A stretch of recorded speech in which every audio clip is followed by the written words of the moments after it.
أهلا بكم من جديد. أتمنى أن يكون الخلل الفني قد تم تجاوزه. طبعا كنا نتكلم عن أنه عقد في محافظة الطائف اللقاء الأول لرؤساء الأندية الأدبية. لنتحدث حول هذا الموضوع سيكون معنا من الطائف الأستاذ عطا الله الجعيد، وهو رئيس النادي الأدبي في الطائف. أهلا وسهلا بك أستاذ عطا الله. تسمعون أستاذ عطا الله؟ فهد، ومرحبا فيك والأخوة والأخوات متابعي قناة الإخبارية. نعم أستاذ عطا الله، طبعا حدثنا في بداية عن هذا الملتقى، ملتقى الأول لرؤساء الأندية والذي تحتضنه الطائف. ما هي يعني الأهمية لهذا الملتقى؟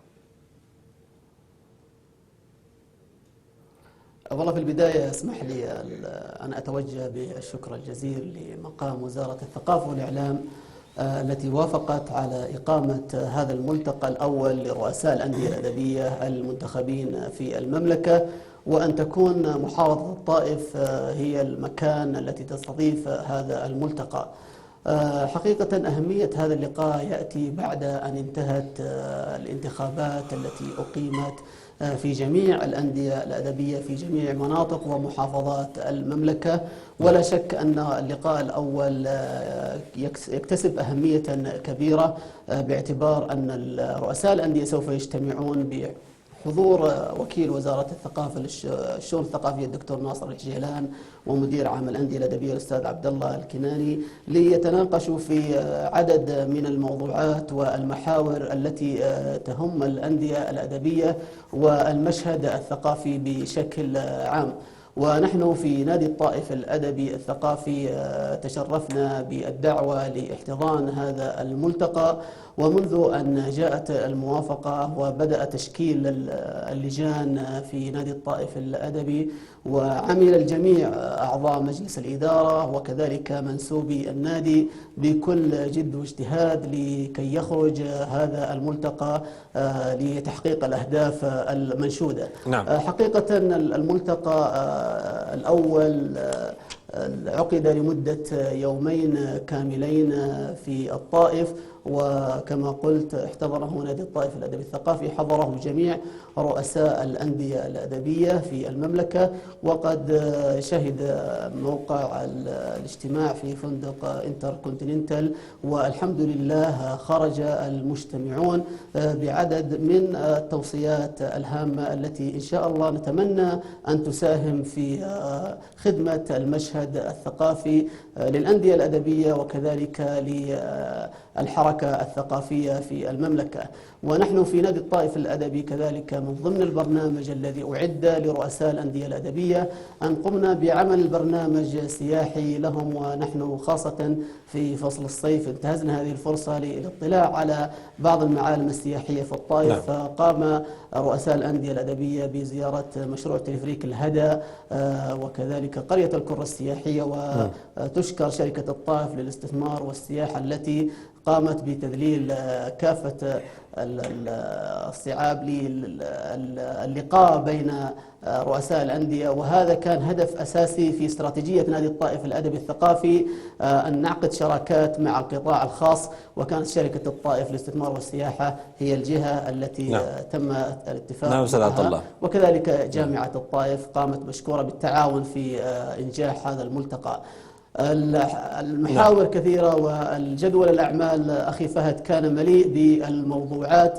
إذا سمحت لي نعم. أن نتحدث أستاذ عطا الله، أستاذ عطا الله، ماذا عن يعني أن يكون تفضل. المقر الدائم لهذا الملتقى؟ هل سيكون هو الطائف هو المقر الدائم؟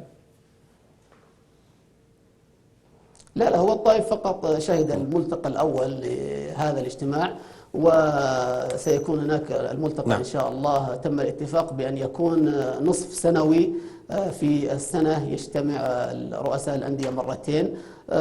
كل اجتماع سيكون في منطقة مختلفة عن الأخرى. جميل. ولكن شرفنا في الطائف بأن يكون الأول اجتماع في محافظة الطائف، وتحديدا نعم. في نادي الطائف نعم. الأدبي. ماذا عن قضية المعاناة المالية وعدم التفرغ؟ هل إلى الآن ما زالت هذه القضيتان طاغيتان على اجتماعات الأندية الأدبية؟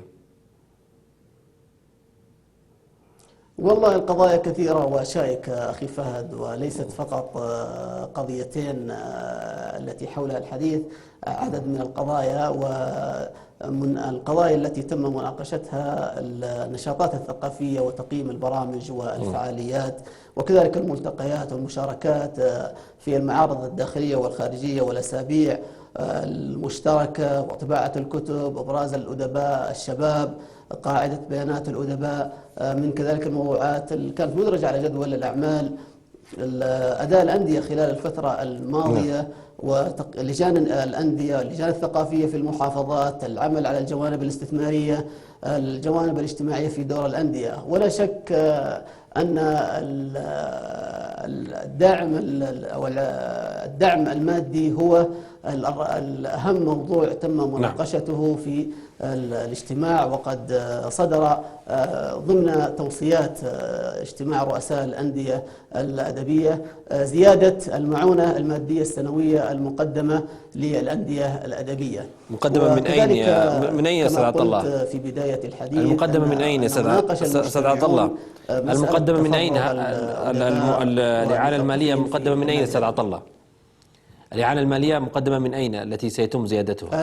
المعونة المادية مقدمة من وزارة الثقافة والإعلام. كما تعلم أن كل نادي أدبي يقدم له مبلغ مليون ريال سنويا كدعم مادي، وهذه المعونة المادية منذ سنوات طويلة وهي لم تتغير، ثابتة، والأندية طلبت أكثر من مرة زيادة هذه المعونة كي تقوم بتنفيذ عدد من البرامج والفعاليات، سواء في محيط المنطقة التي النادي فيها أو في المراكز والمناطق التابعة لها. جميل جميل. هل غياب الراعي الرسمي عن نشاطات الأندية الأدبية أو في بعض الأندية شكل يعني صعوبة في التسويق، صعوبة في أن يتم تسويق الأعمال التي ينتجها أو تنتجها الأندية الأدبية؟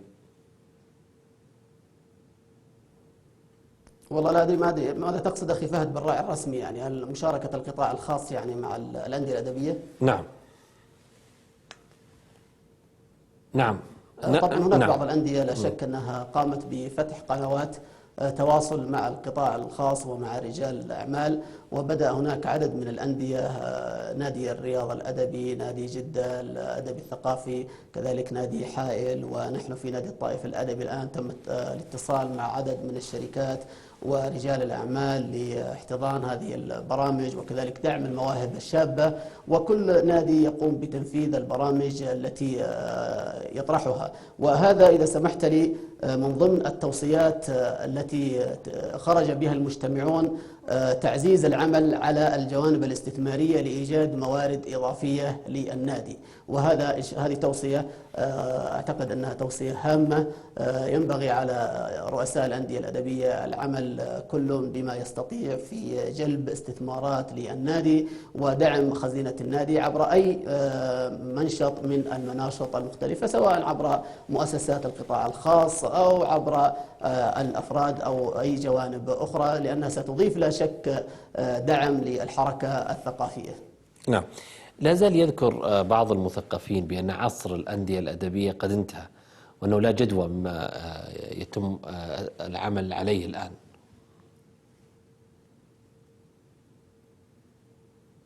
والله إذا سمحت لي يعني تفضل. يبدو أن هذه المقولة ربما كانت في السابق عندما كانت هناك مبدأ التعيين، حيث مكث أكثر من بعض رؤساء الأندية أكثر من 30 عاما وهو على كرسي الرئاسة.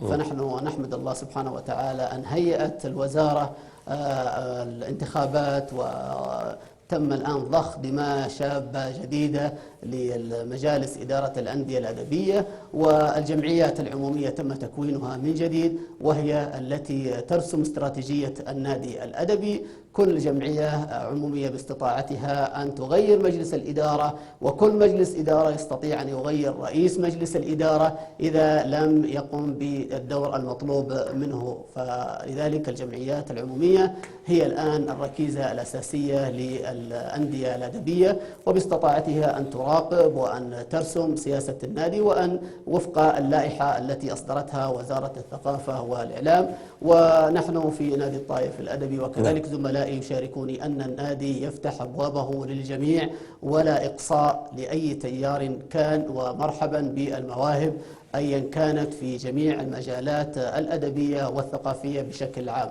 نعم. ما مدى قدرة يعني رؤساء الأندية على يعني تحديد ما تريده الساحة الأدبية وتلبية رغبات ومتطلبات المثقفين السعوديين والمثقفات؟ والله يعني النفس البشرية أخي فهد كما تعلم جبلت على الاختلاف دائما، ومن الصعب أن نقول إن كل نادي سوف يرضي جميع الأطياف والأفكار، ولكن نحن نعمل بمبدأ التناسب نوعا ما من خلال إشراك الجميع في البرامج والفعاليات التي تقام في الأندية الأدبية. وكما قلت نحن نعيش الآن عصرا ذهبيا للأندية الأدبية، تقريبا سنة كاملة منذ أن بدأت انتخابات الأندية الأدبية أو أقل، وإن شاء الله نتطلع في السنوات المقبلة أن يكون هناك عدد من تنفيذ البرامج والفعاليات بمشاركة الجميع من المثقفين والأدباء وغيرهم. يعني الأندية الأدبية كما ذكرت في اللائحة فتحت للجميع لاحتضان الجميع، وخاصة دعم المواهب الشابة سواء في المجال الأدبي أو في المجال الثقافي. فهي دعوة أكررها من على منبر القناة الإخبارية سواء لأبناء وبنات الطائف أو لجميع الشباب والشابات في المملكة بزيارة الأندية الأدبية والالتقاء بالأعضاء مجلس الإدارة والعاملين، وأن الأندية تفتح أبوابها للجميع وبدون استثناء وبدون إقصاء. فمرحبا بكل الأطياف ومرحبا بكل الأفكار على منبر هذه الأندية. نعم. سعادة الأستاذ عطلة الجعيد رئيس النادي الأدبي في الطائف، شكرا جزيلا لمشاركتك معنا في برنامج المنتدى.